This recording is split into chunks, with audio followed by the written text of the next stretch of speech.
ओम नमो भगवते वासुदेवाय नमः। आपका हमारे यूट्यूब चैनल पर बहुत बहुत स्वागत है।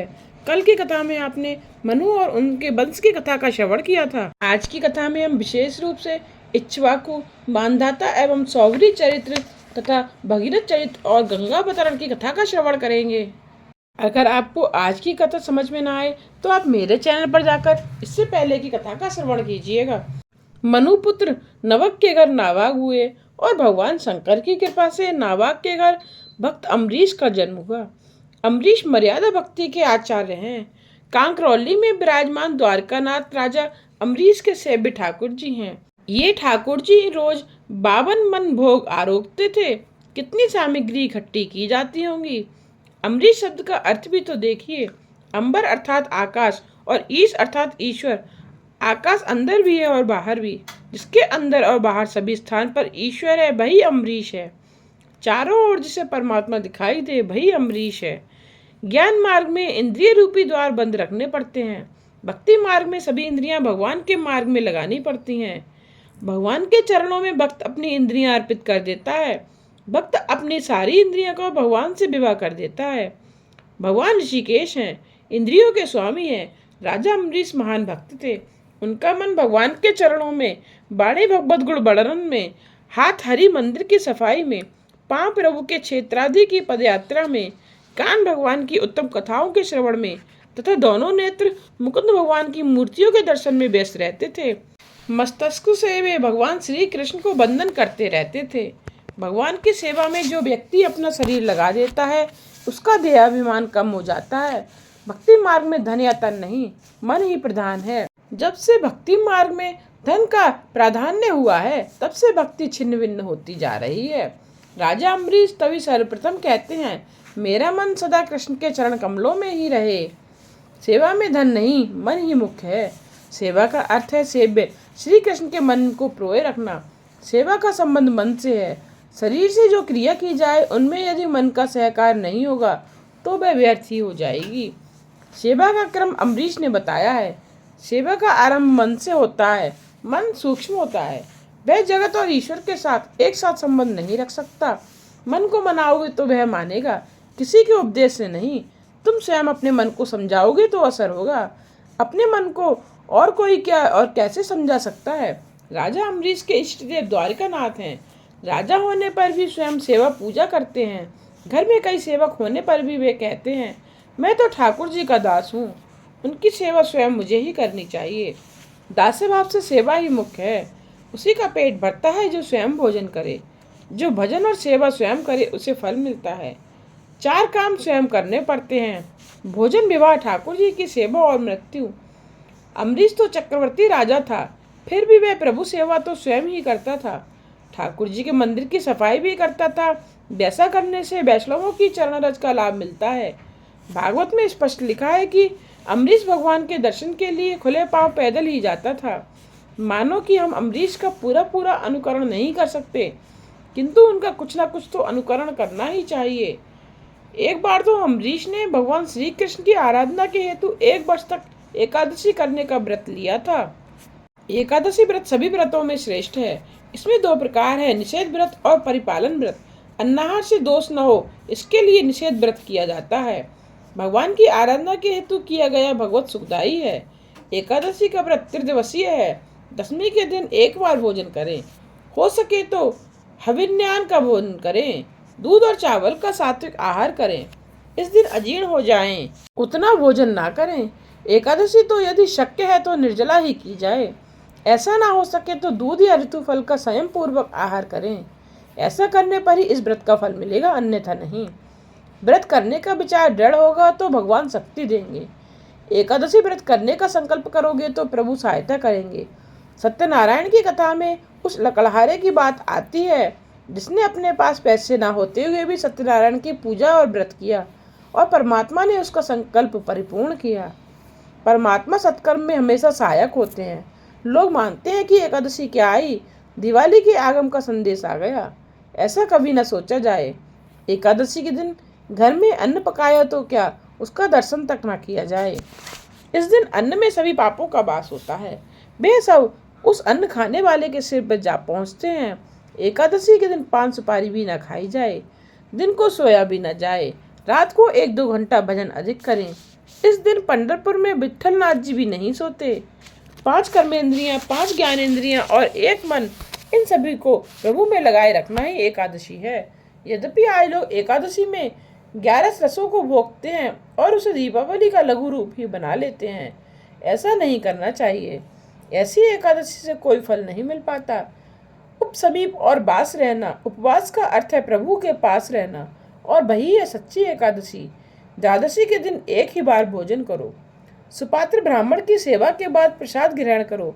द्वादशी के दिन 2 बार भोजन करने से एकादशी का व्रत भंग हो जाता है। एकादशी व्रत विधि पूर्वक करो। यदि विधि पूर्वक न किया जाए तो मर्यादा अनुसार अन्नाहार का त्याग करके फलाहार करो। यह व्रत आरोग्य की दृष्टि से भी आवश्यक है। लोग आजकल के डॉक्टरों में विश्वास करते हैं, किंतु व्यास जैसे महान ऋषि मुनियों के शब्दों में नहीं। डॉक्टर टाइफाइड कहकर 21 दिन अनशन कराए तो लोग कर लेते हैं, किंतु एकादशी को मात्र 1 दिन अनशन नहीं करते हैं। एकादशी न करने वालों को ऐसी एक साथ कई एकादशियां अनिवार्यतः करनी पड़ती हैं। राजा अम्बरीश ने विधि पूर्वक एकादशी का व्रत किया और व्रत की पूर्णाहुति के समय यमुना किनारे आए। वहां उन्होंने स्नान किया और ब्राह्मणों की पूजा करके व्रत की पूर्णाहुति करने की तैयारी करने लगे। इतने में वहां मुनि दुर्वासा अतिथि बनकर आए। भगवान को भोग लगा दिया था। राजा ने मुनि का स्वागत करते हुए कहा, पधारिए महाराज, मेरे यहाँ प्रसाद ग्रहण कीजिए। दुर्वासा ने कहा, मैं मध्याह्न कर्म आदि से निवृत्त होकर आता हूँ। ईश्वर की धर्म मर्यादा तोड़ने जैसा और कोई पाप नहीं है। ईश्वर की धर्म मर्यादा का उल्लंघन करोगे तो भक्ति असफल रहेगी। ईश्वर के साथ तन्मयता होने के बाद देहवान विस्मृत होने पर यदि धर्म छूट जाए तो कोई आपत्ति नहीं है, किंतु जानबूझकर कभी धर्म की मर्यादा का उल्लंघन नहीं होना चाहिए। इधर राजा को त्रयोदशी के पहले व्रत छोड़कर प्रसाद लेना है और उधर दुर्वासा संध्या पूजन में ऐसे लीन हो गए हैं कि उन्हें समय का भान ही नहीं रहा है। राजा को चिंता हो रही है। ब्राह्मणों को भोजन के लिए आमंत्रण दिया गया है। उन्हें भोजन कराने से पहले तो भोजन किया नहीं जा सकता। यदि मैं प्रसाद ग्रहण कर लूं तो ब्राह्मण की मर्यादा भंग होती है, और ग्रहण ना करूं तो त्रयोदशी का आरंभ हो जाने पर व्रत भंग होने जा रहा है। द्वादशी की समाप्ति में कुछ फल शेष हैं। ब्राह्मणों की आज्ञा पाकर राजा ने प्रसाद ले लिया। राजा ने दुर्वासा का स्वागत किया।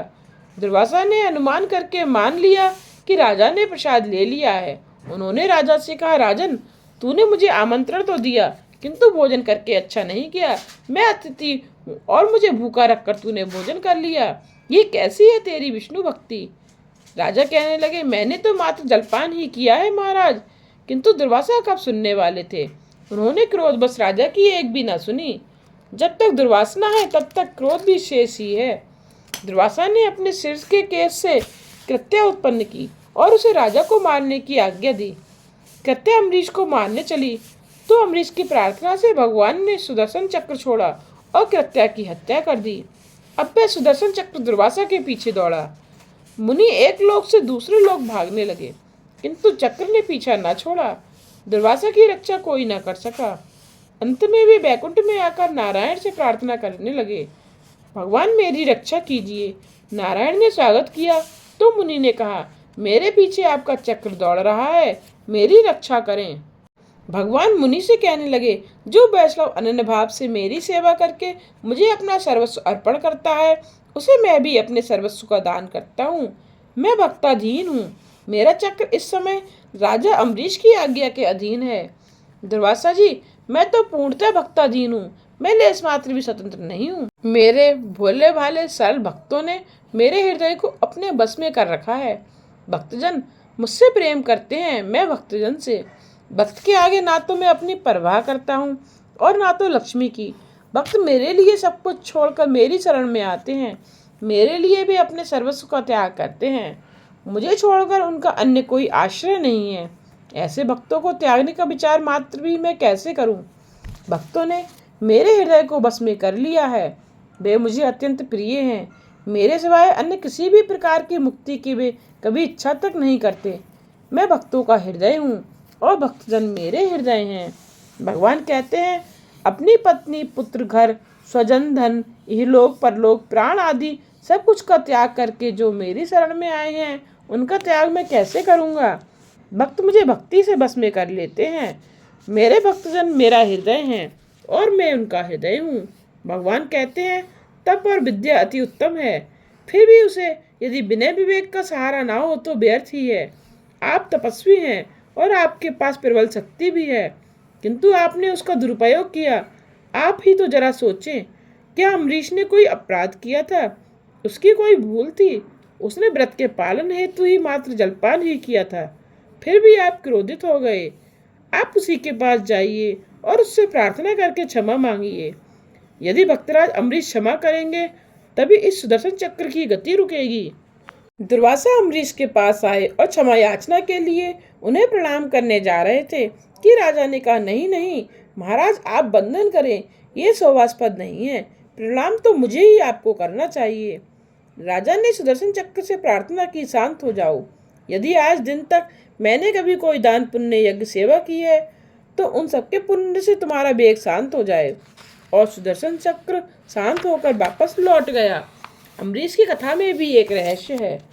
अम्बरीश शुद्ध भक्ति स्वरूप है, अतः चरित्र के आरंभ में सभी इंद्रियां की भक्ति बताई गई है। अम्बरीश का चरित्र भक्ति का चरित्र है। भक्ति मार्ग में दुर्वासा अर्थात दुर्वासना बाद उपस्थित करती है। मैं ही बड़ा हूँ और बाकी सब छोटे हैं, ओछे हैं, ऐसी दुर्भावना दुर्वासना है। सुख को मैं ही भोगूं, ऐसी भावना ही दुर्वासना है। दूसरों को दुखी करने की दुर्वासना भक्ति में बाधा रूप है। भक्ति करते हुए यदि अहंकार हुआ तो मान लो कि दुर्वासना आ गई।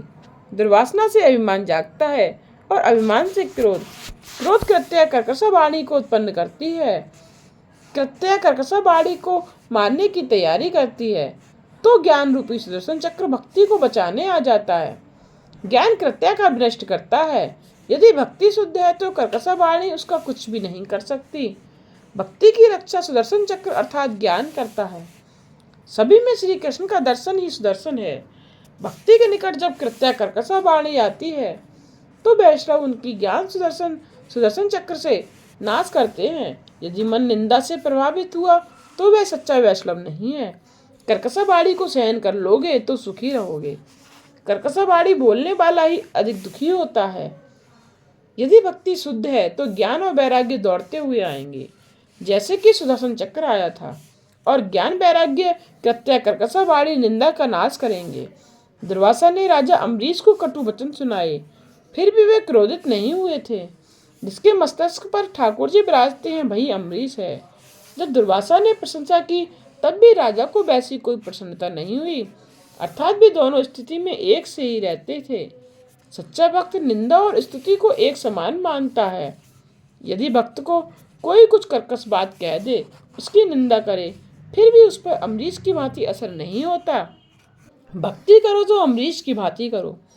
अम्बरीश की भक्ति ऐसी सच्ची और बलशाली थी कि भगवान को भी कहना पड़ा था, अहम भक्त पराधीना। सभी के प्रति संभाव समता रखे वही ज्ञान है। सभी में ईश्वर है, ऐसा ज्ञान होना ही सच्चा ज्ञान है। ईश्वर स्वरूप के ज्ञान के बिना ना तो भक्ति होती है और ना भक्ति दृढ़ होती है। अतः भक्ति में ज्ञान भी आवश्यक है। विषय के प्रति जब तक वैराग्य नहीं उत्पन्न होता तब तक भक्ति हो नहीं सकती। भक्ति के पहले ज्ञान और वैराग्य आते हैं। जहाँ भक्ति है वहाँ ज्ञान रूपी सुदर्शन चक्र रक्षा करता है। भक्ति सिद्ध नहीं हुई कि सभी शास्त्रों का ज्ञान प्राप्त हो गया। नाम की महिमा भी बहुत बड़ी है। नाम लिया उन्होंने, जान लिया सकल शास्त्र का भेद।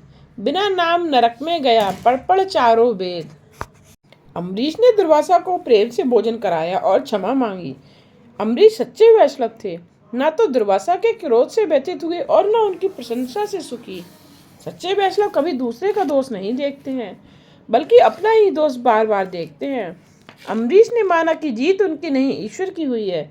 जो मानता है कि जीत अपनी हुई है उसकी हार अवश्य होती है। जरा सोचो तो, इन राजाओं का इतिहास कहने की सुखदेव जी को आवश्यकता ही क्या थी, किंतु अम्बरीश जैसे राजा सुखदेव जी को बहुत प्रिय है। धन्य है राजा अम्बरीश को, वे घर में भी सन्यासी सा जीवन जीते हैं, जबकि मैं वनवासी होने के बाद भी सन्यासी सा जीवन जी रहा हूँ। सुखदेव जी सोचते हैं सभी कुछ त्याग कर वनवासी बनकर सन्यासी हुआ। जबकि यह अम्बरीश तो राजप्रसाद में वैभव युक्त वातावरण में रानियों के साथ रहकर भी सन्यासी सा जीवन जी रहा है। मैं सभी कुछ छोड़कर प्रभु के पीछे दौड़ा हूँ, जबकि इधर अम्बरीश घर में बसकर भी द्वारकाधीश के साथ हैं। निसंदेह वह मुझसे श्रेष्ठ हैं। यही कारण है मैंने इसकी कथा सुनाई। ज्ञान प्रभु को परतंत्र नहीं कर सकता, बांध नहीं सकता। भक्ति ही भगवान को बांधती है, परतंत्र करती है। ज्ञानी महात्मा ब्रह्मानुभव तो कर सकते हैं, किंतु भगवान को स्वाधीन नहीं कर सकते, पराश्रय नहीं कर सकते हैं, बांध नहीं सकते हैं। भक्ति माता है और ज्ञान वैराग्य संतान। जहाँ शुद्ध भक्ति है वहाँ ज्ञान वैराग्य दौड़ते हुए आते हैं। मनु महाराज को पुत्र हुआ इक्ष्वाकु, उसके वंश में मानधाता हुआ। इस राजा मानधाता की 50 कन्याओं का विवाह सौवरी ऋषि के साथ हुआ। सौवरी तपश्चर्या करके सिद्ध बने, सो वहाँ दर्शनार्थी जनता की भीड़ जमती रहती थी। भीड़ जमा होने से भजन में भंग होना स्वाभाविक है। तो सौवरी ने सोच विचार कर यमुना जी में प्रवेश किया और वहां जल में तप करने लगे। सौवरी के मन में एक बार विचार आया, परमात्मा की माया मुझे बिल्कुल प्रभावित कर नहीं सकती। तो भगवान ने माया की रचना की। ऋषि ने बार बार एक मत्स्य युगल की प्रेम कली देखी तो उनके मन में भी काम जागा और वैसा ही सुख भोगने की इच्छा करने लगे। तो 85 वर्ष की वृद्धावस्था में भी विवाह करने की उन्होंने सोची और राजा मानधाता के पास आए। राजा ने सोचा, इस वृद्ध मुनि ने किसी कन्या का विवाह किया तो वह जीवन भर दुखी रहेगी और विवाह ना होगा तो वे मुझे ही शाप देंगे। फिर मुनि ने उन्होंने कहा, आप राजमहल में पधारें, जो भी कन्या आपको पसंद आएगी उसी से आपका विवाह होगा। ऋषि सौवरी के मन में विवाह भावना जागी तो वे स्वरूप बदल कर गए। वे सिद्ध थे, सो सुंदर स्वरूप धारण करके राजमहल में पहुंचे। उनका स्वरूप देखकर उनसे विवाह के लिए 50 राजकन्याएं आपस में झगड़ने लगीं। ऐसा हाल देखकर राजा ने सभी कन्याओं का विवाह ऋषि से ही कर दिया। सौवरी सुखोपभोग करने लगे, किंतु आगे चलकर ऋषि की विवेक बुद्धि जागृत हुई। वे पछताने लगे, अरे मैं ये कैसा अनर्थ कर बैठा। मैं था तो तपस्वी, किंतु मत्स्य दंपति की प्रेम कली देखकर मति भ्रष्ट हुआ, विलासी बन गया। जो साधना करना चाहता है, जो इसी जन्म में साध्य की प्राप्ति करना चाहता है, उसे काम सुख के भोगी का संग करना नहीं चाहिए। काम सुख के भोक्ता का संग भी कुसंग ही है, स्त्री संगी का संग भी कुसंग है। यह स्त्री पुरुष संबंध की नहीं, काम की निंदा है। संग के रंग की यह घटना है। सो मोक्ष की इच्छा करने वाले को चाहिए कि मैथुन धर्मी स्त्री पुरुषों का उनके संगी का भी संग ना करे। नारी और नारी के संगी का संग भी साधक को नहीं करना चाहिए। सौवरी ऋषि ने जगत को उपदेश दिया है कि कामी और विलासी लोगों के बीच रहकर ब्रह्मज्ञानी बन पाना बड़ा कठिन है। मानव के साथ रहकर मानव बनना सरल है। सत्संग न किया जा सके तो कोई आपत्ति नहीं है, किंतु कामी का संग तो कभी न करना। इसके बाद सगर नामक चक्रवर्ती सम्राट हुआ। उसके यज्ञ का घोड़ा इंद्र ने छिपा लिया तो उसके पुत्र घोड़े की खोज में निकले। उन्होंने अपने घोड़े को कपिल मुनि के आश्रम में देखा तो मान लिया कि इस ऋषि ने ही घोड़ा चुराया है, मारो उसे, यही चोर है। ऐसा कहते हुए वे ऋषि की ओर बढ़ रहे थे कि सबके सब कपिल की तेजाग्नि में जलकर भस्मीभूत हो गए। अब इनको ढूंढने के लिए सगर का पौत्र अंशुमान निकला। उसने कपिल भगवान की स्तुति की तो मुनि ने उससे कहा, यह घोड़ा तेरे पितामह के यज्ञ का है, ले जा इसे। अंशुमान ने ऋषि से अपने चाचाओं के उद्धार का उपाय पूछा। ऋषि ने कहा, उनका उद्धार गंगा जल से ही हो सकता है।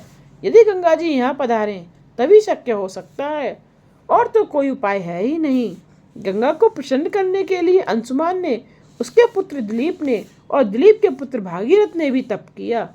3 पुरुषों का पुण्य एकत्र हुआ तभी गंगावतरण हुआ। 3-4 जन्म का तप पुण्य एकत्र होने पर ही ज्ञान गंगा का अवतरण होता है। भगीरथ राजा ने भगवान शंकर से प्रार्थना की तो गंगा की धारा तो सिर पर झेलने के लिए भी तैयार हुए। शिवजी ने अपनी जटा में गंगा जी को उतारा और वहां से वे धरती पर प्रवाहित हुई। गंगा जी अनेक स्थानों को पवित्र करती हुई पाताल में गईं। गंगा जी का स्पर्श होने पर उस भस्म में से दिव्य पुरुष उत्पन्न हुए। इस प्रकार सगर के पुत्रों को सद्गति प्राप्त हुई। राजन, गंगा जल का स्पर्श यदि मृत्यु के पश्चात भी मुक्ति देता है तो जीते जी उसका पान करने से सद्गति मिलना कोई आश्चर्य की बात नहीं है। जीव को शिव होना है। यदि ज्ञान गंगा को वह अपने सिर पर धारण करे तो शिव बना जा सकता है। गंगा ज्ञान का स्वरूप है। गंगा जी को भागीरथ राजा ने अवतरित किया, अतः उनका एक नाम भागीरथी भी हुआ। गंगा जी नारायण के चरणों में से प्रकट हुई हैं। गंगा जी नारायण के चरणों में है तो शिव जी के सिर पर।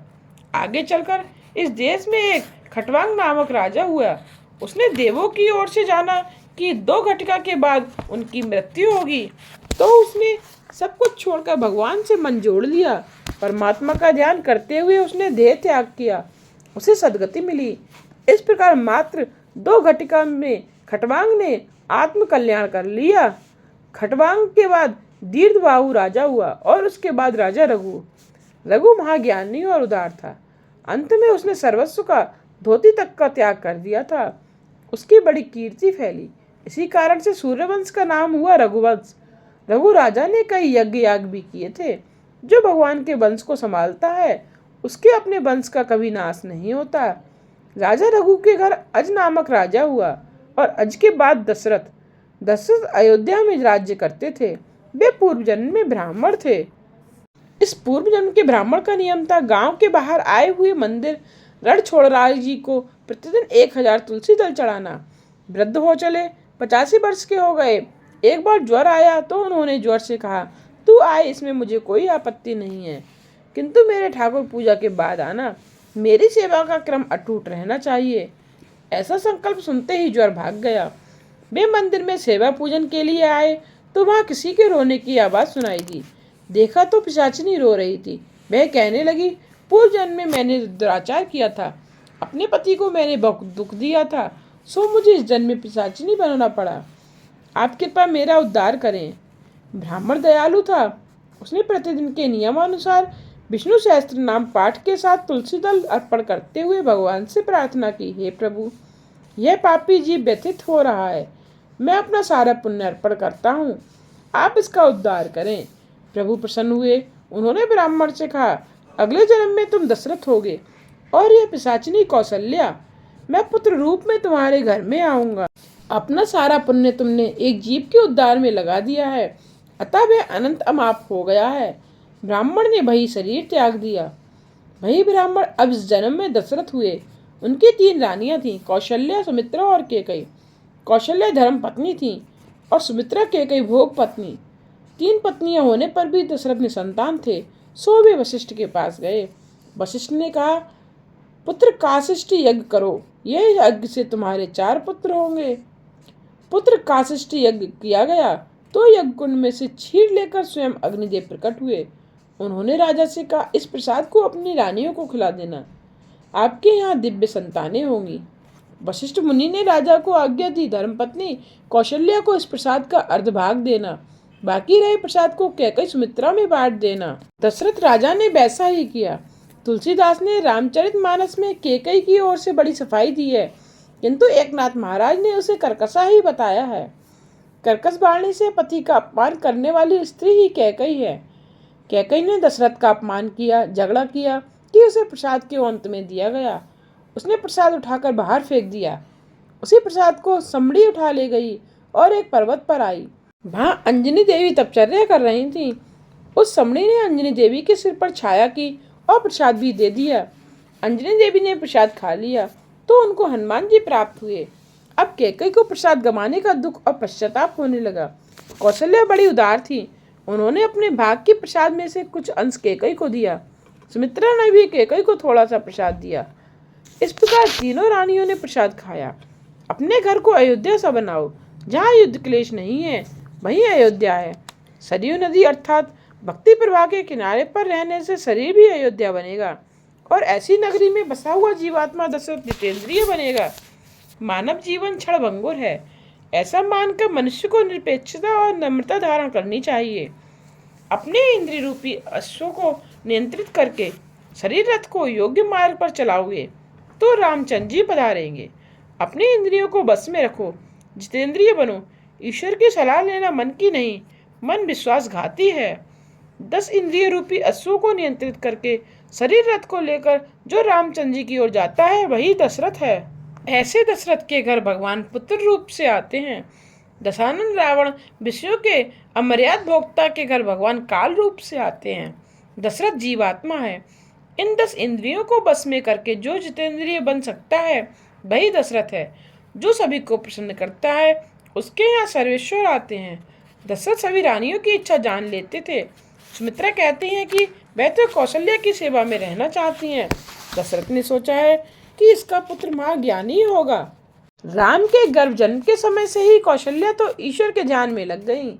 उनका सहज सुमिरन चल रहा था। कौशल्या के तो रोम रोम से परमात्मा के मंगलमय नाम का जप हो रहा था। दशरथ ने कौशल्या से पूछा, महारानी आपकी क्या इच्छा है? तब कौशल्या कहने लगी, इच्छा ही तो दुख का कारण है। मुझे सुख की इच्छा नहीं है। मैं तो आनंद रूप हूँ। मुझे अकेले ही ध्यान करने दें। दशरथ ने वशिष्ठ जी से कहा, गुरुजी, कौशल्या तो ऐसी बातें कर रही हैं। तब वशिष्ठ जी कहने लगे, यह तो शुभ चिन्ह है। नव मास परिपूर्ण होने आए थे। एक रात्रि को दशरथ ने स्वप्न में देखा कि उनके आंगन में कुछ ऋषि महात्मा आए हैं और जगा रहे हैं। राजा ने स्वप्न में ही सरयू स्नान किया, श्री नारायण का पंचामृत से अभिषेक किया। स्वप्न में ही लक्ष्मी नारायण की आरती और दर्शन कर रहे थे। उन्हें लगा कि प्रभु भी प्रसन्न है। इस सुंदर स्वप्न की समाप्ति के बाद वे जाग गए। अच्छे स्वप्न के बाद सोना नहीं चाहिए। राजा ने सोचा कि इस स्वप्न के विषय में गुरुजी से निवेदन करना चाहिए। वे वशिष्ठ जी के पास आए। वशिष्ठ जी ने पूछा, आप इस प्रातः काल में यहाँ क्यों आए हैं? दशरथ कहने लगे, मैंने आज स्वप्न में लक्ष्मी नारायण की आरती की। मैंने यह भी देखा कि नारायण का दिव्य तेज कौशल्या के गर्भ में जा रहा है। तब वशिष्ठ जी कहने लगे, इस स्वप्न का फल उत्तम होगा। तुम्हारे घर भगवान नारायण के आगमन की इसमें सूचना है। मुझे विश्वास है इस स्वप्न का फल तुम्हें 24 घंटों में ही मिलेगा। आज की कथा को यहीं विश्राम देते हुए कल की कथा में अब भगवान राम की लीलाओं के वर्णन की कथा का श्रवण करेंगे। उम्मीद करती हूँ कि आपको आज की कथा समझ आई होगी। आगे की कथा सुनने के लिए मेरे चैनल को सब्सक्राइब करके बेल आइकन को प्रेस करके ऑल पर क्लिक करना ना भूलिएगा, जिससे आने वाले वीडियोज के नोटिफिकेशन आप तक पहुँचते रहें।